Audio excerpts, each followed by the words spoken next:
Kabanata 17. Nang 99 na taon na si Abram, nagpakita sa kanya si Yahweh at sinabi, "Ako ang makapangyarihang Diyos. Sumunod ka sa akin at ingatan mong walang dungis ang iyong sarili habang ikaw ay nabubuhay. Ako'y makikipagtipan sa iyo at lubhang pararamihin ko ang iyong lahi." Pagkarinig nito'y nagpatira pa si Abram. Sinabi pa sa kanya ng Diyos, "Ito ang aking tipan sa iyo. Ikaw ay magiging ama ng maraming bansa.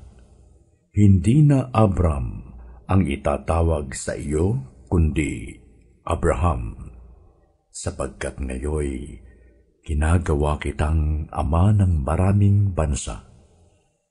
Pararamihin ko nga ang iyong lahi at magtatatag sila ng mga bansa at may magiging hari sa kanila. Tutuparin ko ang aking pangako sa iyo at sa iyong lahi habang panahon, at ako'y magiging Diyos ninyo.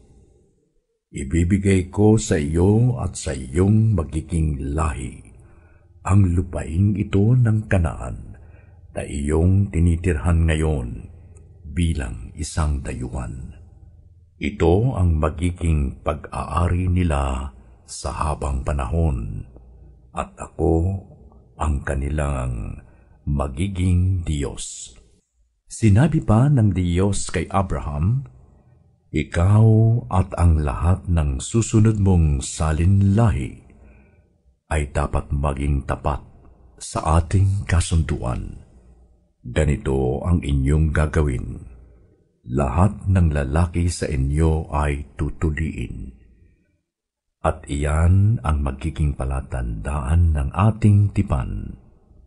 Lahat ng lalaki na isisilang sa inyong lahi ay tutuliin pagsapit ng 8 araw. Kasama rito ang mga aliping isinilang sa inyong sambahayan, gayon din ang mga aliping binili sa dayuhan.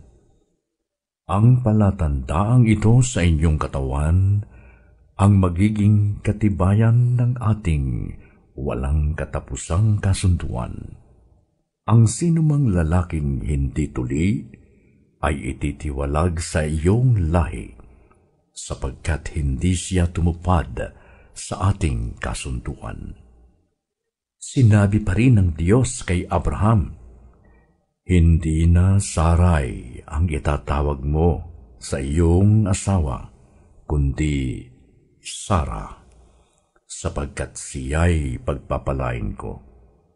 Magkakaanak ka sa kanya at siya'y magiging ina ng maraming bansa. May magiging hari mula sa kanyang mga salinlahi." Muling nagpatira pa si Abraham, ngunit napatawa siya nang kanyang maisip na siya'y matanda na. Nasabi niya sa sarili, "Magkakaanak pa ba ang isang lalaki na 100 taong gulang na? At si Sara, maglilihi pa ba siya gayong siya'y 90 taon na?" At sinabi niya sa Diyos, "Bakit hindi na lang po si Ismael ang magmana ng mga ipinangako ninyo sa akin?" Kaya't sumagot ang Diyos, "Hindi, ang asawa mong si Sara ay magkakaanak ng isang lalaki at tatawagin mo siyang Isaac. Makikipagtipan ako sa kanya at sa kanyang lahi magpakailanman. Tungkol naman kay Ismael, ipagkakaloob ko ang kahilingan mo. Pagpapalain ko siya at pararamihin ko rin ng kanyang lahi.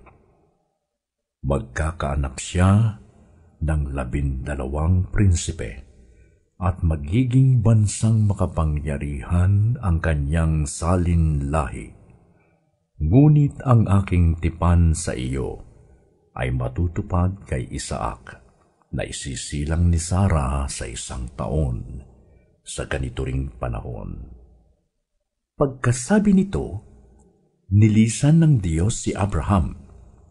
Nang araw ring yun, ayon sa utos ng Diyos, tinuli ni Abraham si Ismael at lahat ng lalaki sa kanyang sambahayan, maging ang aliping ipinanganak doon o binili. Si Abraham ay 99 na taon na nang tuliin. Si Ismael naman ay 13.